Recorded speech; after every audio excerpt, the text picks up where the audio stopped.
nuestro punto doctrinal. En el día de hoy vamos a hablar sobre la fe viva, operativa y sacrificada.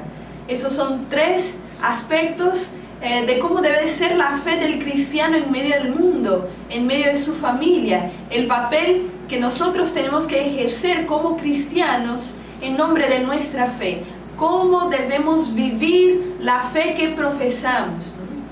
Y bueno, la fe es uno de los aspectos más importantes de la vida de cualquier cristiano. El cristiano vive de la fe en absolutamente todos sus compromisos, en cada una de sus ocupaciones, en cada parte de su vida. Ahí debe de estar impregnada su fe. Y muchas veces la fe es muy malentendida por nosotros. Muchas veces no la vemos como una virtud o como algo concreto que debemos que poner en la práctica, impregnar nuestras obras de fe, de la fe que profesamos, sino que muchas veces la vemos como algo muy virtual. Y este es el gran daño, por así decirlo, que podemos quizás llegar a hacer a nuestros familiares, el padre en la vida de sus hijos. Uno de los daños más grandes que puede llegar a ocasionar es precisamente no ejercer la fe que profesa, ver la fe de manera figurada, pero no de manera concreta, ponerla en las obras, manifestarla en las obras que hace. Es muy necesario meternos en Jesucristo. Eso lo dice San José María Escrivá en algunas de sus conversaciones o tertulias que promovía. Es necesario meternos en Jesucristo. No basta con tener una idea general del espíritu de nuestro Señor.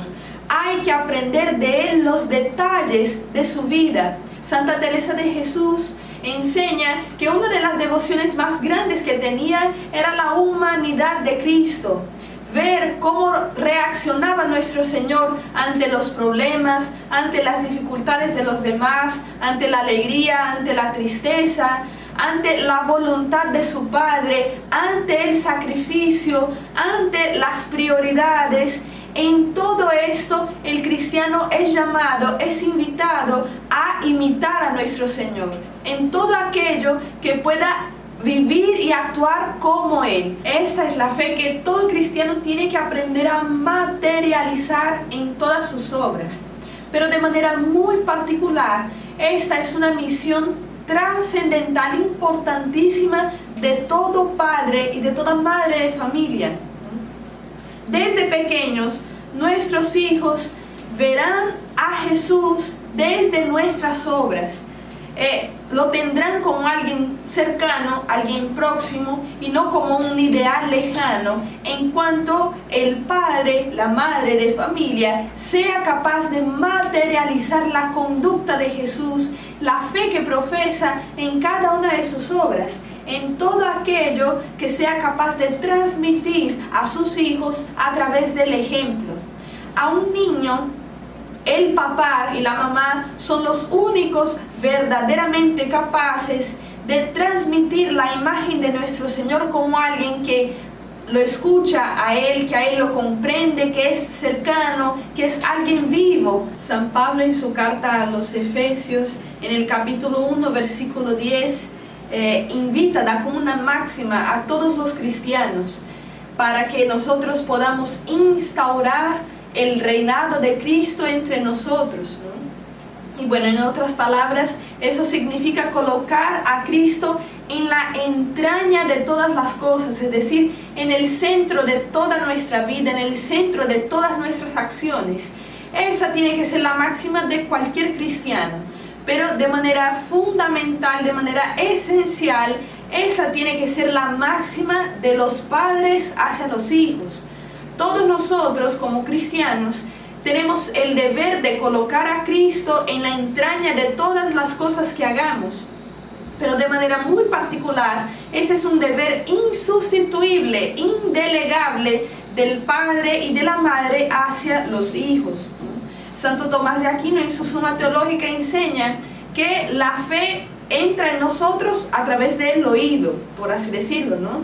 Nosotros crecemos en fe a través de aquello que aprendemos escuchando de las palabras del Señor que se han consignado en las Sagradas Escrituras y de lo que la Iglesia nos enseña en su Santo Magisterio. Pero el testimonio juega en el papel del crecimiento de la fe, juega una misión especial, un puesto especial, fundamental y que es propio para empapar nuestra vida diaria de la esencia del cristianismo como tal. Hacer con que Cristo reine en cada una de nuestras acciones, las más ordinarias posibles, en cada una de nuestras palabras, de nuestros actos de caridad, de generosidad, en nuestra manera de asumir el sacrificio, en nuestra manera de ser amable ante el sufrimiento, ante la injuria, ser mansos y humildes como nuestro Señor nos ha pedido, nos ha querido enseñar de su vida misma. Todo esto a través del testimonio, incluso en silencio, habla mucho más, muchas veces, que las palabras incluso. San José María Escrivá de Balaguer tiene una frase que dice: os aseguro, hijos míos, que cuando un cristiano desempeña con amor lo más intranscendente de las acciones diarias, aquello rebosa de la trascendencia de Dios. Esas son las primeras palabras que nuestros hijos leerán de la vida de sus padres sobre el Evangelio, su conducta. Hay situaciones que incluso en la vida de nosotros adultos, que desde nuestra infancia, desde nuestra niñez, nunca se han borrado de nuestra mente. Cada persona, quizás más o menos, ¿no? Puede contar cosas que le han marcado la infancia, la adolescencia, incluso cosas muy sencillas. Eso pasa en todos nosotros. Esa es la manera de aprender del hombre, ¿no? Y bueno, siendo la infancia el momento donde uno concreta, ¿no? se hace concretas las enseñanzas que uno recibe para toda su vida, el edificio de la fe se tiene que construir, por lo tanto, desde la infancia, desde la niñez de los niños, ¿no? Desde la infancia, ahí debe empezar a construirse los cimientos del edificio de la fe de todo cristiano, ¿no? Y este es un papel fundamental de los padres, ayudar a construir ese edificio, ayudar a edificarlo, a estructurarlo, ¿no? Con sus propias acciones y con su ejemplo. Más tarde, más en adelante, el hombre empieza ya a racionalizar las enseñanzas que ha aprendido de sus padres, empieza a apropiarse de manera mucho más fuerte, mucho más arraigada aquello que ha recibido en su niñez y empieza a aplicar de manera voluntaria, de manera más fuerte, más concreta, aquello que ha aprendido que es propio de su fe. Pero es insustituible, es fundamental que la semilla de la fe sea sembrada en el corazón de cada hombre desde su infancia, ¿no? Desde su tierna edad, ¿no? Y bueno, este es el mandato que nos da nuestro Señor en el Evangelio, que nosotros procuremos vivir acordes con nuestra fe.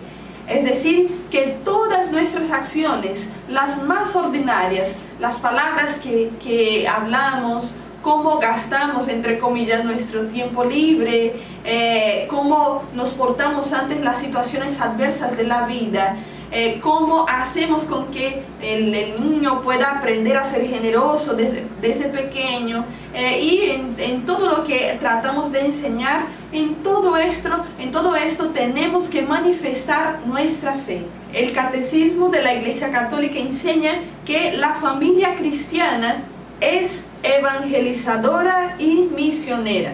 La familia cristiana tiene ese papel de ser esa lumbrera, ¿no? De ser esa luz entre la oscuridad de hoy en día, ¿no? En toda su conducta, en todo aquello que enseña y vive de manera concreta y real, ¿no? Tiene ese papel de esparcir la luz de Cristo en toda la sociedad, ¿no? Y ante todo son los padres quienes quienes deben colocar la fe en el lugar que les corresponde adentro de nuestras responsabilidades familiares, ¿no? Si alguien no cuida de los suyos y sobre todo los de su casa, ha renegado de la fe y es peor que un infiel. Eso lo dice San Pablo en su carta, en su primera carta a Timoteo, capítulo 5, versículo 8, ¿no? También dice San Jerónimo, una frase de San Jerónimo que dice que los cristianos no nacen, se hacen. Es decir, el cristiano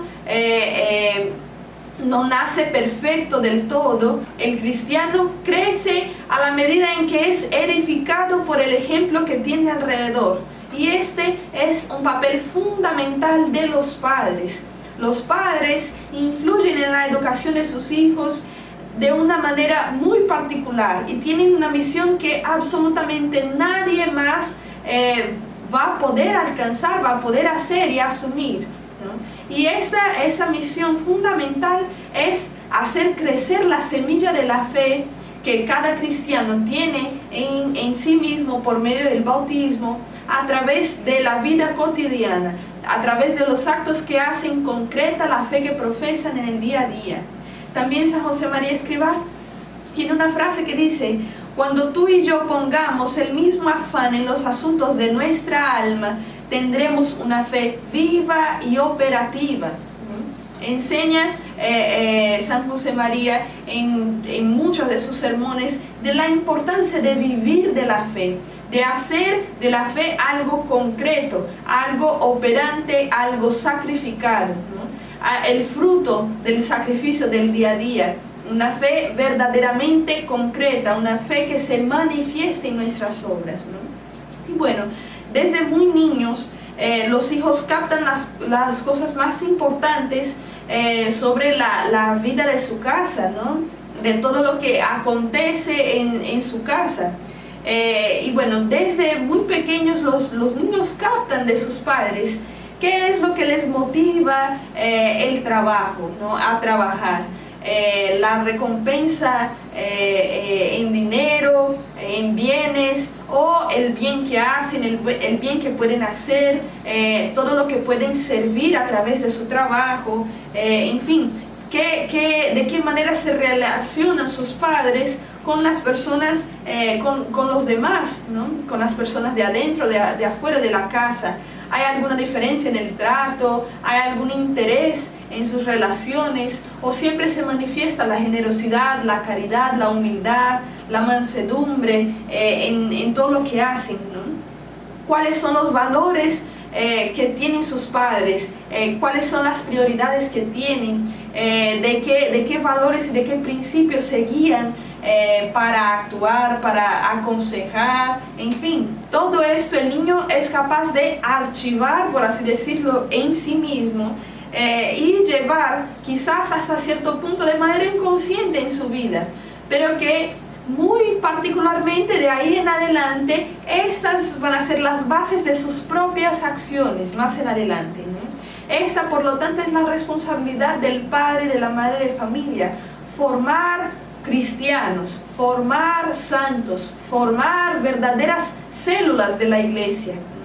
Y si esta misión no se hace de manera consciente, es decir, no creer que la fe o la educación en la fe sea algo intuitivo o sea algo espontáneo, sino que se debe asumir como una misión propia de los padres, ¿no?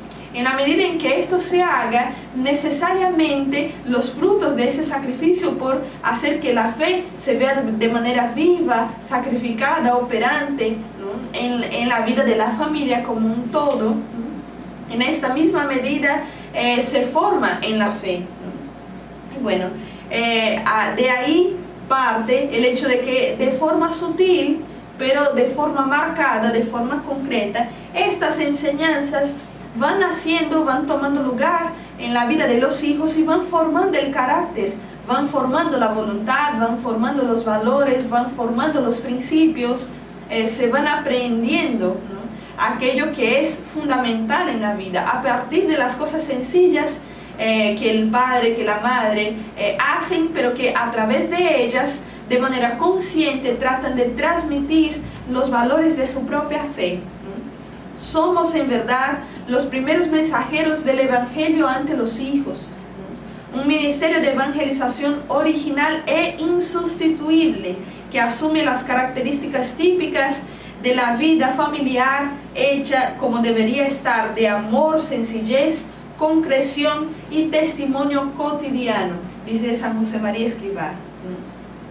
Y bueno, junto al lugar adecuado que debe ocupar la fe en nuestra vida, ¿no?, se presentan acompañadas de ella, de la virtud de la fe, algunas cualidades, ¿no?, que tratan de aumentar su valor, ¿no?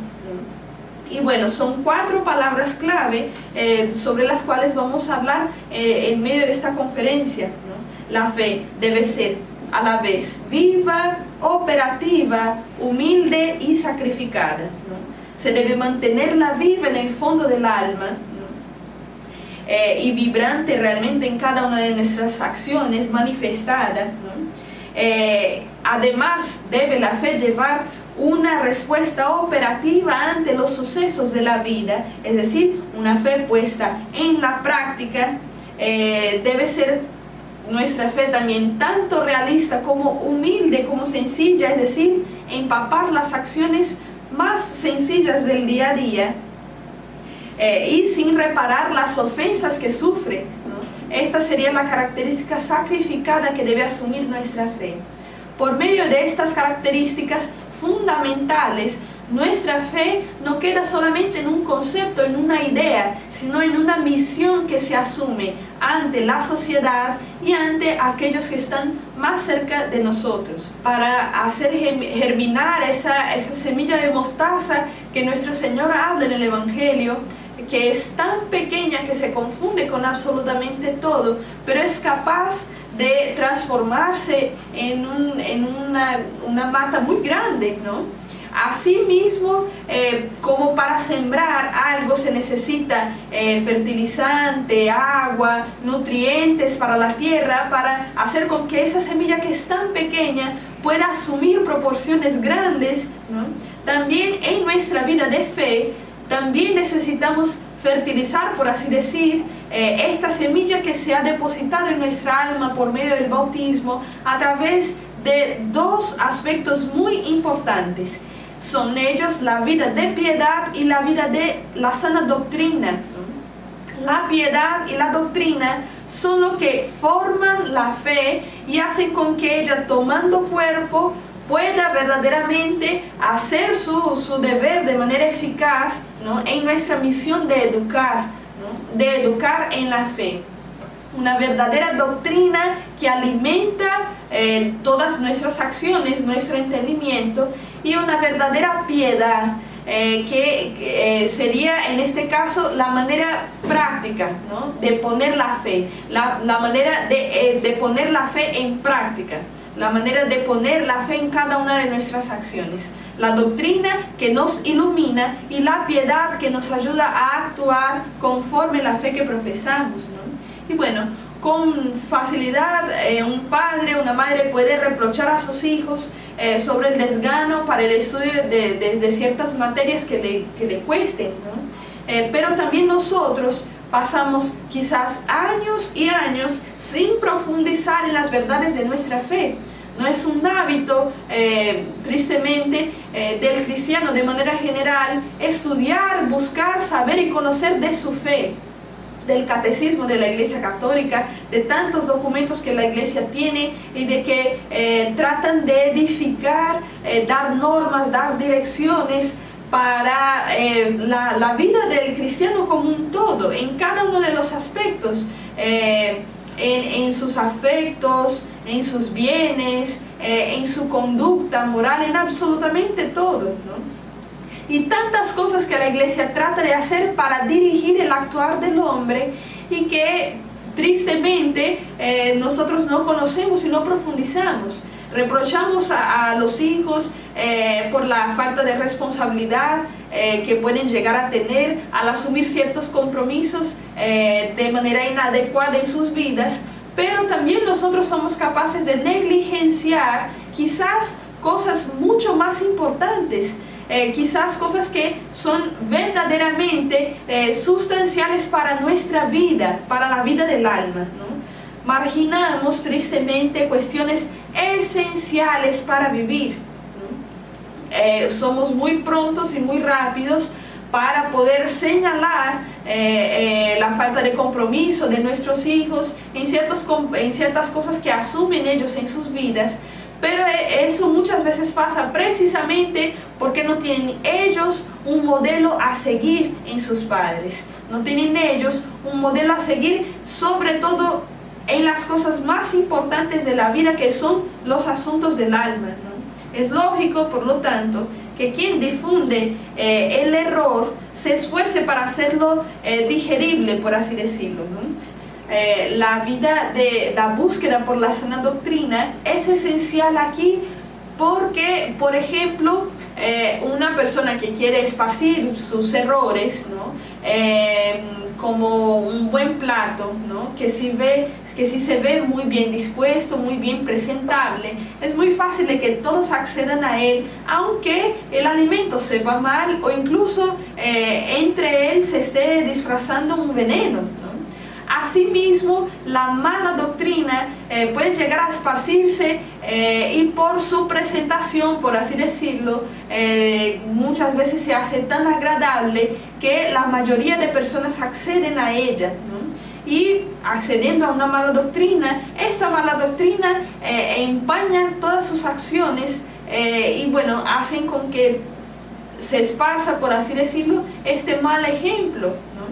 Lo que es completamente contrario a nuestra fe, a la fe que nosotros profesamos. Pues bien, es necesario, por lo tanto, que todos nosotros asumamos este deber de vivir de la fe, empezando a conocerla para luego poner en práctica, ¿no? Asimismo, tenemos que seguir esta misma lógica y bueno, tratar de que empapándonos de la sana doctrina, de todo lo que la iglesia nos enseña, nuestras acciones y nuestra vida de piedad sean una consecuencia de esta verdad que conociendo somos capaces de poner en la práctica en nuestras acciones, ¿no?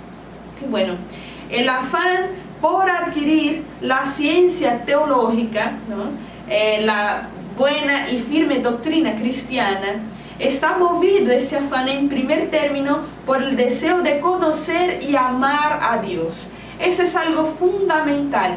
Nuestra vida de fe, nuestra vida de buena conducta, de todo lo que debemos hacer como buenos cristianos, que debemos buscar ser siempre, tiene que ser motivado, tiene que ser movido por el amor a Dios. Nadie ama lo que no conoce. Por lo tanto, el amor a nuestro Señor, nuestras acciones que reflejan esa verdad que profesamos, solo vendrá a partir del conocimiento de la verdad. Y la verdad es Cristo mismo.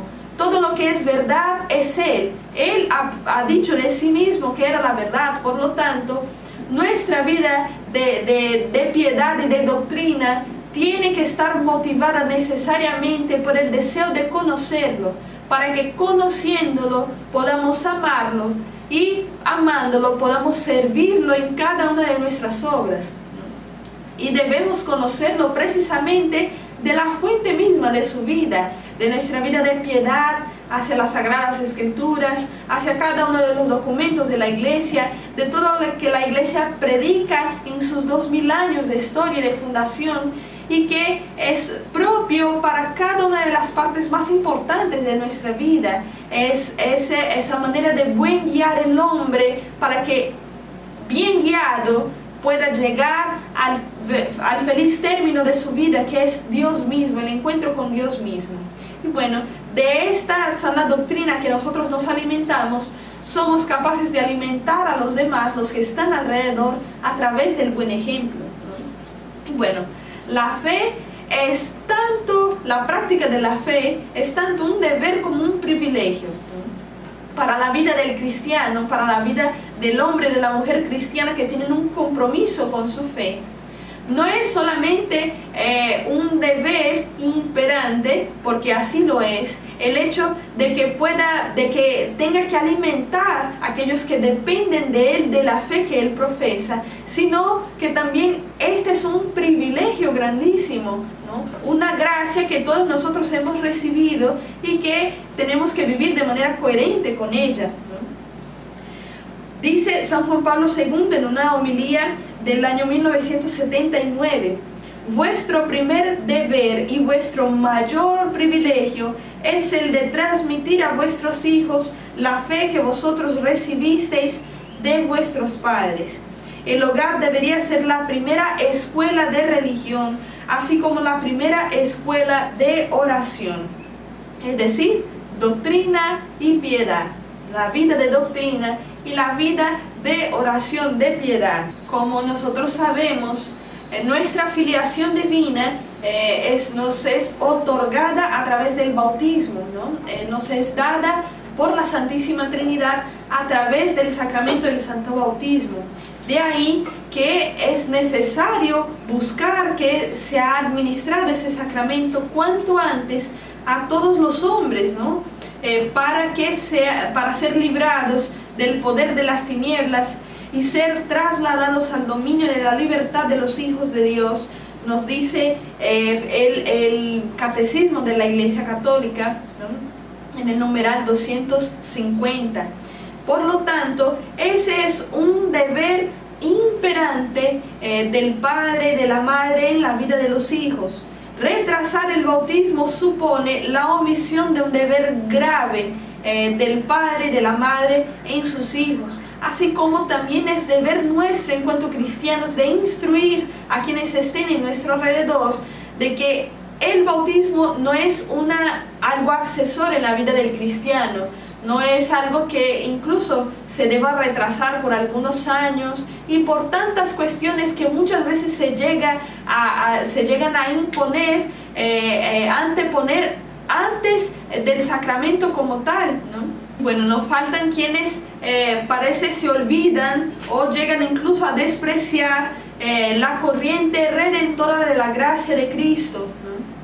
Dice San José María Escrivá: deciden sin el menor escrúpulo retardar el bautismo a los recién nacidos, privándoles con un grave atentado contra la justicia y la caridad, de la gracia, de la fe, del tesoro incalculable, de la inhabitación de la Trinidad Santísima en el alma, que viene al mundo manchada por el pecado original. Es decir, es ilógico que un padre y una madre, ante un bien para sus hijos, se niegue a compartirles este bien por cuestiones accesorias, por las que muchas veces se dejan guiar muchas personas para no poner el bautismo como una prioridad de la vida de sus hijos, antes que cualquier otro bien que puedan llegar a conseguir para estos. Se llega a retardar el bautismo por el padrino o la madrina que se encuentra lejos, porque no tengo recursos para hacer una fiesta, por esta cuestión o esta otra, incluso simplemente por despreciar el sacramento, ¿no? Y bueno, la Iglesia lo que nos enseña es que el bautismo se tiene que dar cuanto antes al recién nacido, ¿no? Y de ahí va a empezar el hombre ya con la semilla de la fe, gozando de la gracia santificante, que es la que nos hace verdaderos hijos de Dios. Gozando de esta gracia, puede empezar a hacer con que sus obras sean meritorias ante Dios, con que la semilla de la fe sea eficaz en su vida y pueda moldear sus acciones y pueda enriquecerlas para la vida eterna. La Iglesia muchas veces muestra más amor por nuestros hijos que nosotros mismos y nos advierte que es necesario tener en cuenta en primer lugar la salvación del niño, a fin de que no sea privado del beneficio del sacramento. Después, el estado de la salud de la madre, para quien en lo posible pueda estar presente también ella, y finalmente la necesidad pastoral, o sea, el tiempo suficiente para preparar a los padres. En una cuestión de prioridades, la salvación del alma del niño, de la niña que acaba de nacer, es fundamental. Antes de cualquier otro bien que se pueda llegar a pensar para este ser humano que acaba de nacer, ante todo el bien supremo, el bien que hay que tratar de conseguir con la mayor diligencia posible, es el bien de su alma. Y esto se da de manera tan sencilla como nos enseña la Iglesia a través del sacramento del Santo Bautismo, ¿no? Bueno, la finalidad de este sacramento es precisamente identificar nuestra voluntad con la voluntad de nuestro Padre, de nuestro Dios, ¿no? Y de que nosotros, unidos a su santa voluntad, podamos corresponder a su amor. Nos hace el bautismo hijos de Dios, nos llena el alma de ciertos dones como son la fe, la esperanza y la caridad, que tienen como fin acercarnos a Dios mismo, ¿no? Llevarnos a Dios mismo. Nos consigue la gracia de ser hijos de Dios y la gracia de sostenernos en su amor, ¿no? Sostenernos unidos en su santa voluntad, para que nosotros podamos llegar al fin de nuestra vida a feliz término, a estar unidos a Él en la gloria eterna, ¿no?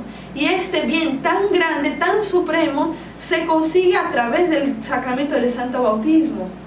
Así que hay que tratar de hacer con que lo que verdaderamente cuenta sea el centro de nuestra vida, es decir, que en cuanto hijos, en cuanto padres, podamos conferir la gracia, esta gracia a través del Santo Bautismo a nuestros hijos, y que a través de nuestra conducta podamos valorar este bien que nosotros hemos recibido por primero, el bautismo que nosotros mismos hemos recibido, y que este bien pueda difundir a sí mismo, siendo difusor de sí mismo, pueda alcanzar a todos los demás que tienen que ser alimentados en esta vida de fe, y que alimentados puedan crecer a través del verdadero testimonio de vida cristiana de sus padres, en la vida de fe que ellos mismos más adelante van a llegar a profesar de manera voluntaria e independiente, ¿no?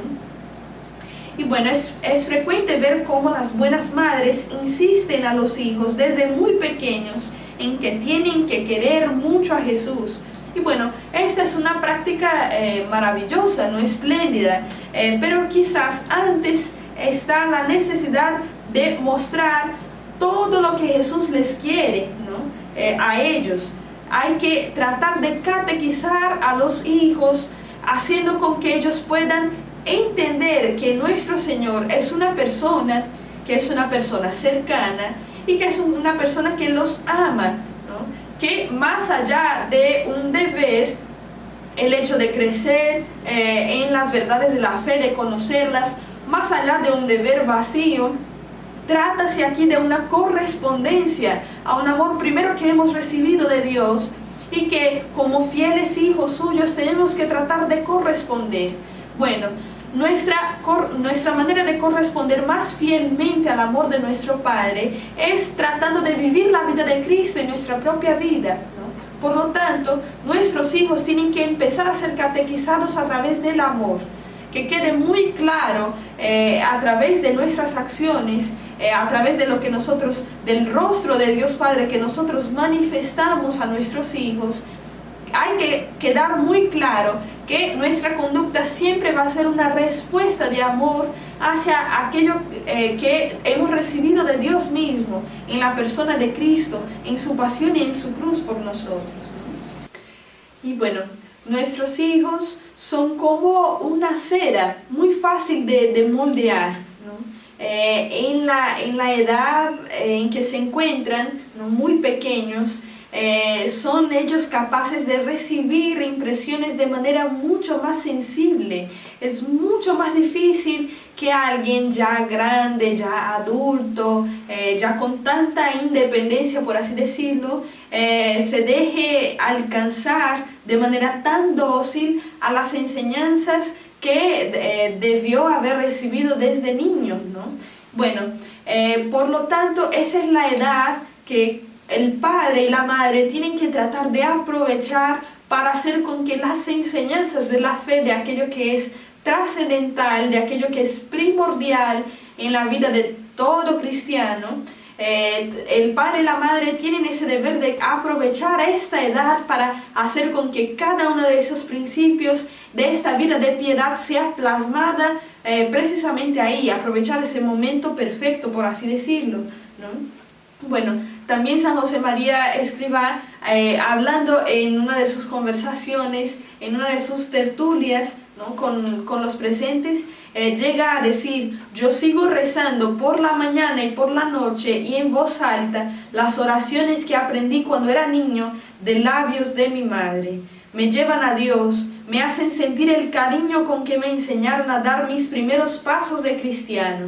Y ofreciendo al Señor la jornada que comienza y dándole gracias por la que termina, pido a Dios que aumente la gloria, la felicidad de los que especialmente amo, y que después nos mantenga unidos para siempre en el cielo. ¿Quién de nosotros quizás no llega a compartir de esta misma realidad que cuenta el santo? De que el padre y la madre han sido los que nos han enseñado los primeros pasos de nuestra vida de fe, las primeras oraciones, la manera de portarnos ante Dios, de reconocer que estamos en su presencia, de ser gratos a todos los dones que hemos recibido de sus manos en el día a día, el alimento, la familia, la salud. Todo esto es una marca indeleble, se puede decir, en la vida del niño, y que más en adelante va a ser el cimiento por donde se empiezan a construir el edificio de su propia fe, ¿no? Bueno, sigue diciendo el santo: vuestra delicadeza y vuestra piedad quedan en el fondo del alma, y si vienen luego las pasiones y nos tiran para abajo y tenemos una temporada mala en la vida, al final vuelve a brotar la buena semilla. No se pierde nunca la piedad que las madres metéis en el corazón de vuestros hijos.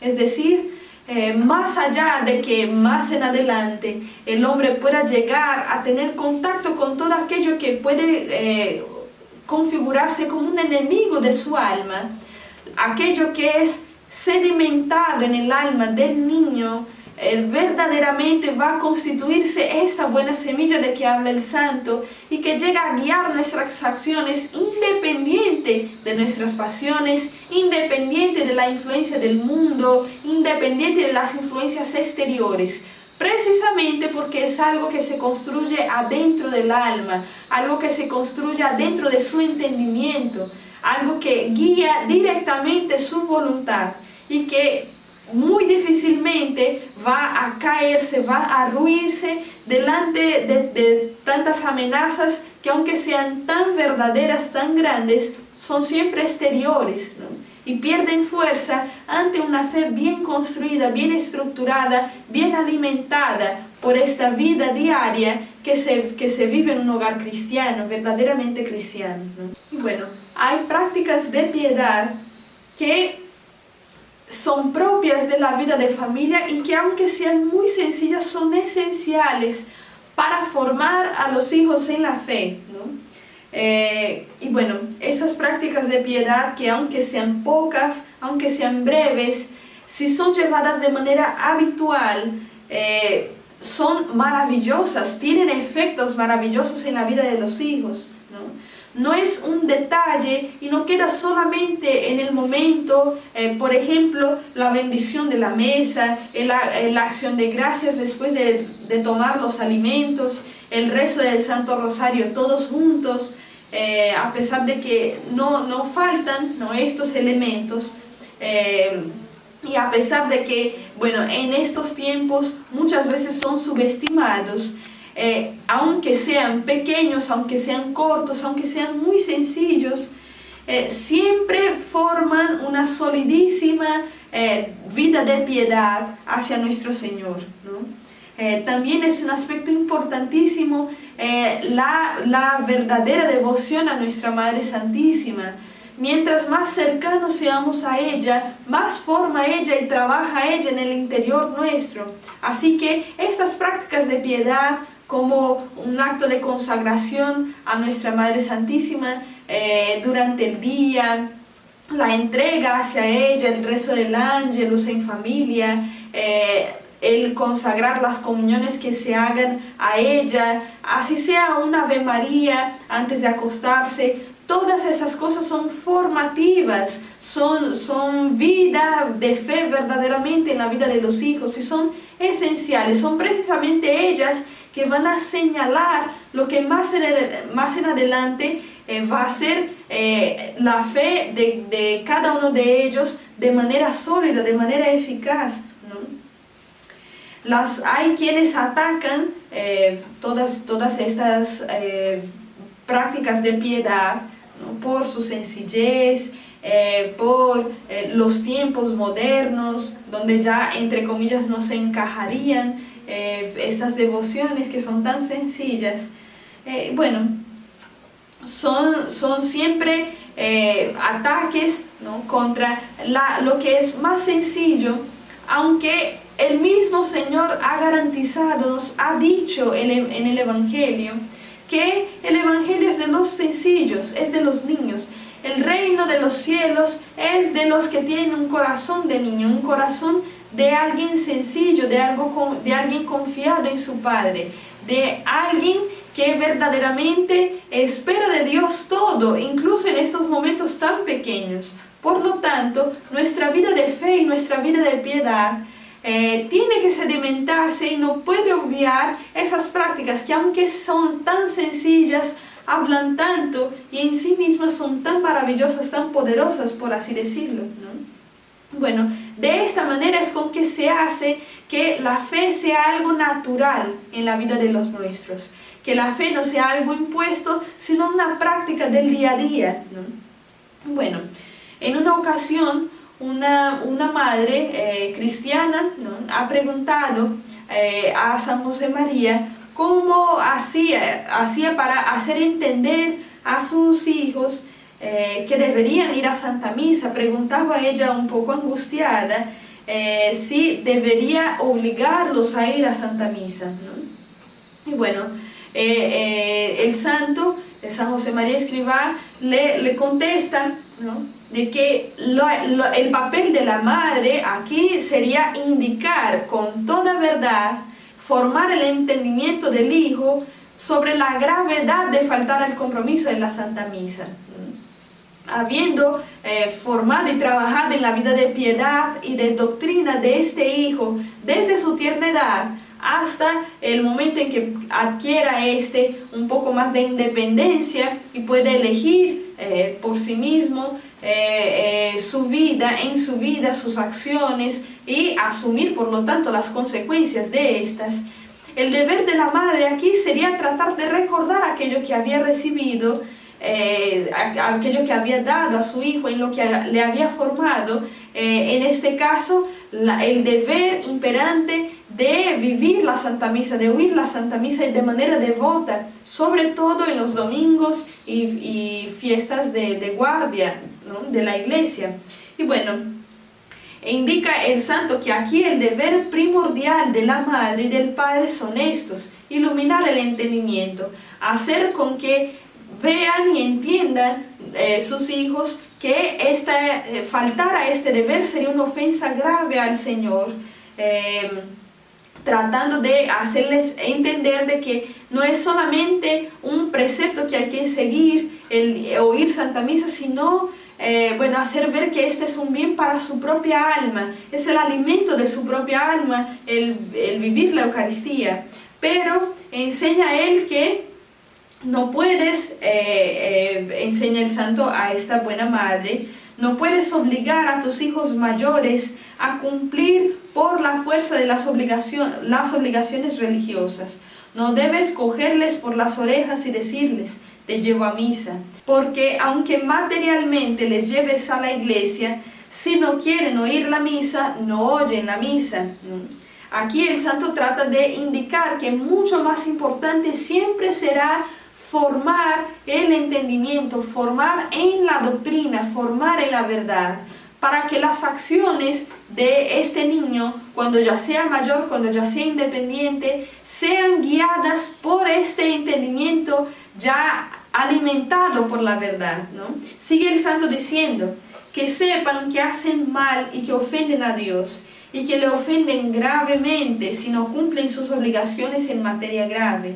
Pero tú, quédate tranquila, dice él, y reza. Acuérdate de Santa Mónica rezando por su hijo Agustín. Si rezas por ellos, después de haberles explicado sus deberes, ten la seguridad de que al fin Dios moverá sus corazones y el Espíritu Santo arrastrará aquellas almas, aquellos corazones, hasta la contrición y la buena conducta.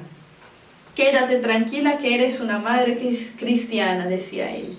Y bueno, aquí se figura y se ve de manera delineada el papel de la madre, del padre. Desde la tierna edad de sus hijos, tratar de indicarles la verdad de manera sencilla, no de manera mecánica, sino de manera habitual, de manera sencilla, tranquila, en el día a día, para que más en adelante, cuando pueda este hijo elegir por sí mismo, siempre puede elegir por el bien de su alma. Bueno, San José María, en una de sus tertulias, que se ha celebrado el 18 de octubre de 1972, respondió una pregunta de uno de los presentes que le cuestionaba sobre el deber del padre, de la madre de familia, de defender la fe de los hijos, ¿no? Y el santo, de manera muy particular, va a responder que, bueno, una mujer cuando ve su honra, su dignidad atacadas, trata de defenderla con uñas y dientes, ¿no? Y bueno, esto está bien. Y bueno, de manera paralela, hay que defender la fe de manera mucho más valerosa que defender la honra personal de uno, ¿no? Haciendo comprender que la defensa de la fe de parte de los padres hacia los hijos, la defensa de la fe de ellos, es un deber fundamental de la vida del padre, ¿no? Y se empieza a defender la fe en cuanto se forma al hijo, para que él mismo, cuando tenga esta independencia, pueda saber cómo actuar, pueda reconocer por sí mismo los peligros que corre su fe en el mundo actual, ¿no? Bueno, cuando nosotros rezamos el Padre Nuestro, la oración del Padre Nuestro, pedimos a nuestro Señor ahí que nos libre del mal. Y bueno, este mal a que nosotros nos referimos en la oración no es una abstracción, sino que estamos asignando una persona, un ser personal, ¿no? Satanás, que es el maligno, el ángel malo, es el que se opone a Dios, ¿no? Y bueno, como un opositor actúa como quien se atraviesa, es decir, como un obstáculo ante un camino que hay que llevar, ¿no? Esta es la misión del enemigo en nuestra vida de fe, en el transcurso de nuestra vida, ¿no? Y bueno, el designio de Dios y de su obra salvadora es precisamente lo contrario, es la unidad, ¿no? El demonio trata de dividir, trata de conturbar, de confundir y de esparcir sus errores a través de esta confusión que es capaz de hacer, ¿no? Pero aquí estamos hablando de un ser personal, no una idea de mal, no un peligro abstracto, sino algo eminente, presente en el día a día, en la sociedad, en la cultura, en los libros, en fin. Y bueno, en el Evangelio de San Juan, capítulo 8, versículo 44, se enseña que Satanás es el homicida desde el principio, el mentiroso y el padre de la mentira. Y bueno, siendo padre de la mentira, se supone desde ahí que nuestros hijos tan vulnerables en la fe son la parte hiposuficiente, por así decirlo, ¿no? De esta situación. El demonio, siendo padre de la mentira, siendo un enemigo del alma del hombre, es muy astuto y bueno, es capaz de dar a conocer errores para que aquellos que son débiles en su fe puedan acceder al error y no a la verdad, ¿no? Por lo tanto, el demonio que existe, es real y que está activo en el mundo, tiene que ser contrarrestado con la verdad. La doctrina del enemigo tiene que ser contrarrestada por la verdad que nosotros profesamos. Y nosotros, como responsables de la formación de la fe de aquellos que son más pequeños, somos los más capaces de identificar esos errores, ¿no? Cualquier padre con mínimos dotes de observación puede descubrir, puede identificar, por ejemplo, situaciones o momentos donde su hijo, aunque es tan pequeño, es capaz de actuar con egoísmo, con particularidades, en fin, con cosas que son contrarias a la virtud verdaderamente, ¿no? La pereza para levantarse para estudiar, la envidia o los celos de sus amigos, brotes de ira cuando se les lleva la contraria, cuando no se hace lo que ellos quieren, ¿no? La misma resistencia a obedecer, incluso en cosas buenas, ¿no? Que puede que no identifiquen que son buenas, pero que son necesariamente para su bien, ¿no? Bueno, estas raíces, esas semillas de cuando uno es muy pequeño y empieza a manifestarlas, ellas son la levadura de pecado que cada uno de nosotros lleva por el hecho de haber heredado las consecuencias, el pecado original y sus consecuencias, ¿no? Lo que la iglesia nos enseña, que se trata de la concupiscencia de la carne. Por el bautismo nosotros se nos es borrada del alma la mancha del pecado, pero siguen las consecuencias, es decir, esta concupiscencia, esta tendencia hacia abajo, ¿no? Que todos padecemos y tenemos inscrito en nosotros, ¿no? Y bueno, por eso es necesario que nosotros, por nuestra vida de buenas obras, de buen ejemplo, de buena conducta, tratemos de indicar, de señalar el camino contrario. ¿Por qué? De esta tendencia se aprovecha el enemigo para poder acomodarnos en el error y alejarnos de la verdad. Eso desde que somos muy pequeños, ¿no? El enemigo se vale de esta tendencia hacia abajo que nosotros tenemos para poder alimentar a través de sus errores la mentira, ¿no? En nosotros.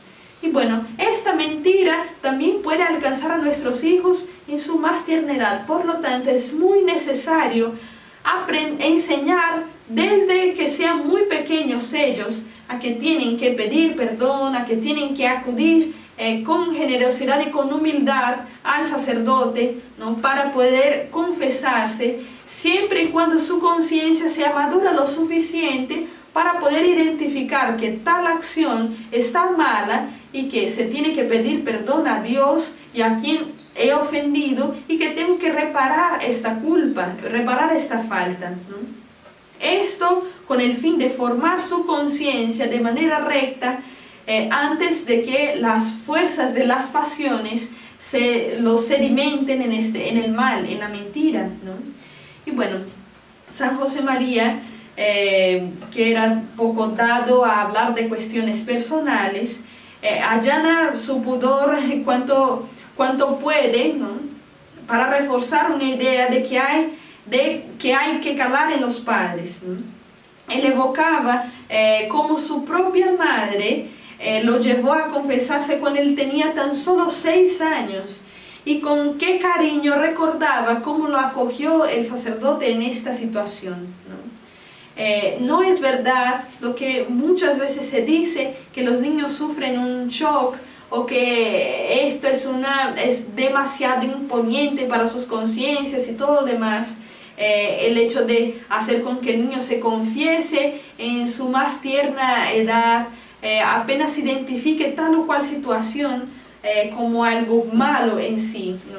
Es completamente contrario a la verdad el hecho de hacer ver que un niño que acuda a un sacramento cuando tiene 6, 7, 8 años de edad, sufra una manipulación en su conciencia y todo lo demás que se trata de decir en estos tiempos en que vivimos, porque basta ver la reacción de un niño o de un adulto que hace mucho se confiesa, apenas se haya confesado, apenas haya tenido ese acto humilde de acudir a la confesión para acusar sus culpas delante de Dios, pedirle perdón y bueno, alcanzar la reparación de esta culpa, ¿no? La gracia siempre se confirma a sí misma, ¿no? Dios siempre se confirma a sí mismo y es imposible negar el hecho de ver una persona que acaba de confesarse, la alegría y el gozo que experimenta en su propia alma, algo que uno es capaz de identificar como nunca antes experimentado por absolutamente nada en el mundo. Cosas muy buenas no son capaces ni siquiera de llegar cerca del gozo que se experimenta en acudir a los sacramentos de manera recta, de manera eficaz, sobre todo hablando del sacramento de la penitencia, ¿no? San José María contaba en cierta ocasión, cuando se confesó, qué contento se sentía, qué contento había quedado, ¿no? Él acababa de descubrir ahí a Cristo que perdona, el amor de Cristo que perdona, a través del sacramento de la confesión, ¿no? Y bueno, como tantos otros santos que han llegado a desde muy pequeños ser formados en esta conciencia, en esta necesidad, y que agradecen a sus padres por haberles formado en esta conciencia. Por ejemplo, en la vida de Santa Teresita del Niño Jesús se cuenta, ella ve que la vida de piedad y de oración de su padre, de su madre, han sido los cimientos para su propia vida de virtud. Ella cuenta cómo era su postura, la postura de su padre al vivir la Santa Misa, con qué piedad se acercaba al sacramento de la Eucaristía, al punto incluso de que su padre lloraba durante la Santa Misa. Como cuenta de que su padre y su madre guardaban incluso en sus comentarios de no hacerla crecer en vanagloria, no ensalzarla en tantas cualidades tan buenas que tenía, con el solo fin de formarla en la humildad.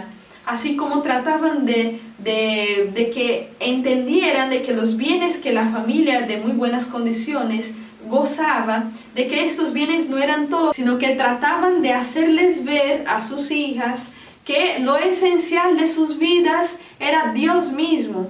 Tanto así que siempre hacían las oraciones en familia, el Santo Rosario en familia, la Santa Misa siempre vivida en familia, ¿no? Bueno, la frecuencia del sacramento de la penitencia, de manera específica, sirve aquí como una coraza para fortalecer la fe y a la vez una especie de aceite lubricante donde se resbalan todas las acometidas del enemigo en contra del alma, ¿no? Para que éste no tenga por dónde cogernos, ¿no? El sacramento de la penitencia hace con que el hombre sea fortalecido en la gracia, hace con que el hombre sea fortalecido en su fe y sea capaz de luchar de manera más fuerte, más eficaz en contra de estas faltas que acaba de confesar, en contra de sus defectos, en contra de sus malas inclinaciones. Es este sacramento que confiere gracias particulares para que uno pueda alcanzar precisamente esto, la fuerza para luchar en contra de su concupiscencia, ¿no? En contra de su tendencia hacia abajo, ¿no? Y bueno, es fundamental, es una característica fundamental de que uno cuando ejerza su fe, ejerza como el nado del pez en contra de la corriente, ¿no? Ese es el sentido de caminar en la fe, contrarrestar todos los ataques del enemigo, de los enemigos de nuestra alma, del mundo, del demonio y de nuestra propia carne, ¿no? Y bueno, todos los padres deben tener los ojos muy abiertos ante las amenazas que sufren sus hijos. Esta conciencia de que los enemigos de nuestra alma nunca dejan de actuar, nunca dejan de acechar, nunca dejan de hacer atractivos sus engaños para que uno caiga en ellos efectivamente, ¿no? Y bueno, muchas veces hay que nadar contra corriente, no literalmente. Y por esta razón, si el hijo no encuentra en su familia este respaldo para nadar en contra de esta mala corriente, ¿no? Realmente en ningún otro lugar va a encontrar este respaldo, va a encontrar este puerto seguro, por así decirlo, ¿no? Donde sostener las verdades y los principios de sus acciones, ¿no? Y bueno, una manera de contrarrestar a estos engaños que muchas veces los enemigos de nuestra alma son capaces de impartir, de esparcir realmente, es la buena lectura, ¿no? Ese es un mecanismo eficaz en la vida del cristiano. Así como también es un peligro grandísimo la mala lectura, ¿no? Las malas doctrinas que se encuentran en el material en que el hijo y la hija pueden tener acceso en cualquier lugar para leer, ¿no?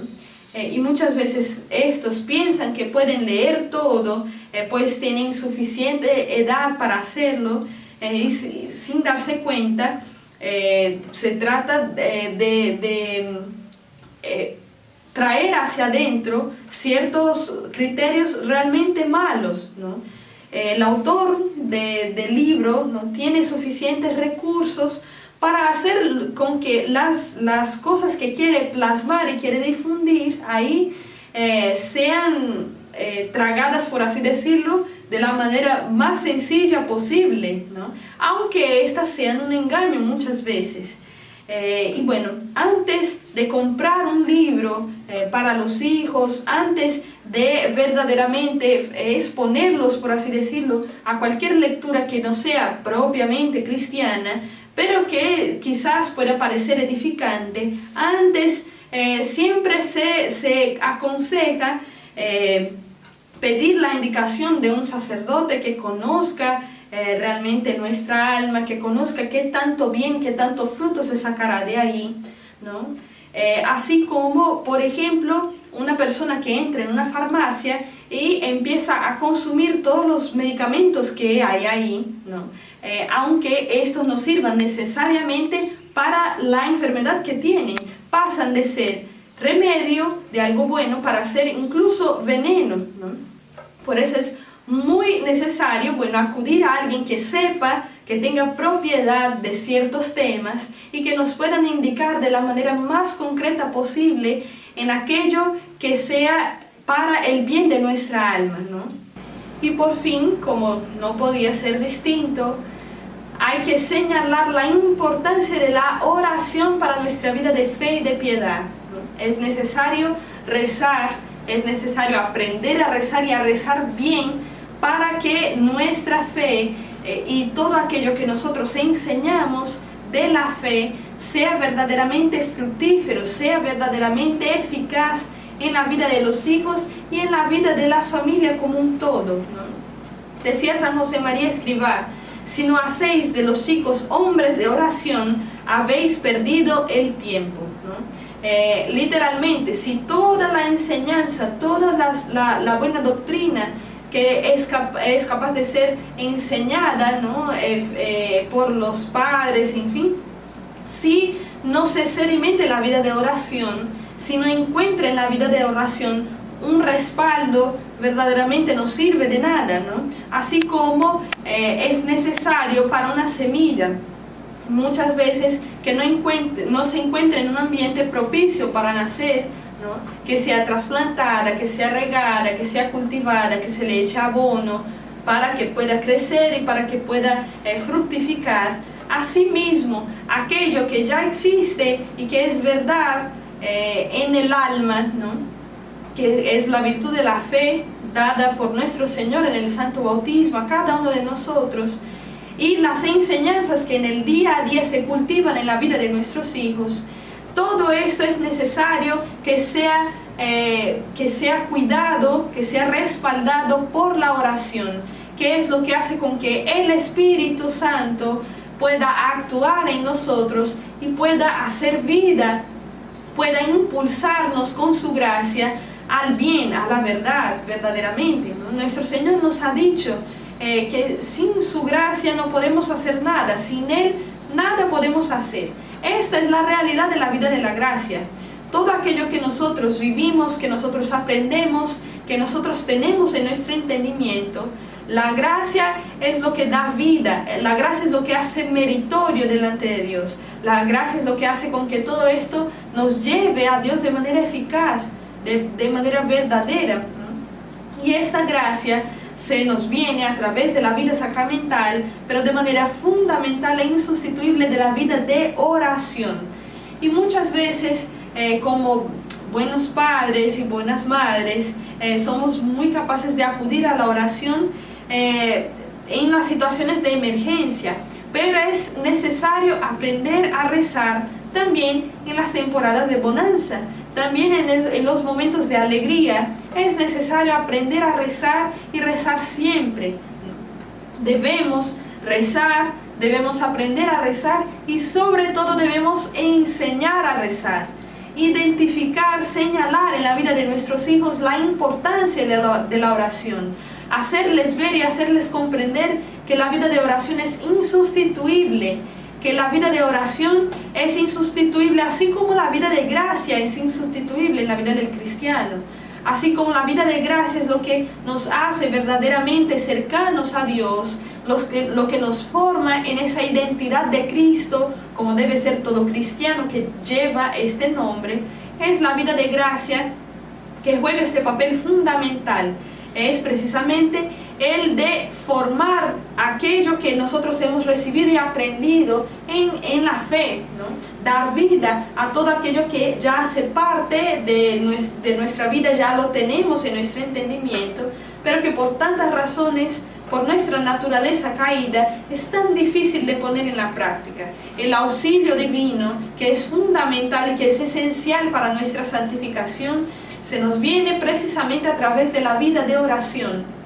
Y bueno, nuestra Madre Santísima, en todo este proceso de maduración de la fe, es aquella que tiene ese papel fundamental de formarnos como verdaderos hijos de Dios. Ella, que es madre de la cabeza del cuerpo místico de Cristo, también es madre de todo su cuerpo, de todos sus miembros, que somos nosotros. Por lo tanto, si nosotros acudimos a nuestra buena madre, ella que ha formado a Jesús en las cosas más sencillas del día a día, también asume, también somos dóciles a que dejamos verdaderamente a que ella asuma para nosotros esta función de madre que está tan sediente de asumir, y nos formará en la edad de Cristo, como dice San Pablo en una de sus cartas. En la madurez de Jesucristo nos formará nuestra madre si acudimos a ella en esta gracia. Tratará de moldear aquello que nosotros hemos recibido y hacernos verdaderos hijos de Dios. Ella como formadora de otros Cristos, o como dice la expresión en latín, forma Dei, horma de Dios. Ella que tiene esta misión de formarnos para la fe. Necesariamente, si somos dóciles a ella, si nos formamos en nuestra vida de oración y de piedad mariana, necesariamente nos formará y nos guiará en este compromiso que todos nosotros tenemos delante de Dios, siendo nosotros sus hijos. Nos formará en esta buena conducta que tenemos que asumir como buenos hijos de Dios. Encomendémonos, por lo tanto, a nuestra Madre Santísima y pidamos esta gracia de ser verdaderamente responsables con nuestra vida de fe, que amemos verdaderamente lo que aprendemos, que pongamos en la práctica aquello que es esencial para nuestra vida y que asumamos esa verdadera identidad de hijos de Dios e hijos de María. Gloria al Padre, al Hijo y al Espíritu Santo, como era en el principio, ahora y siempre, por los siglos de los siglos. Amén.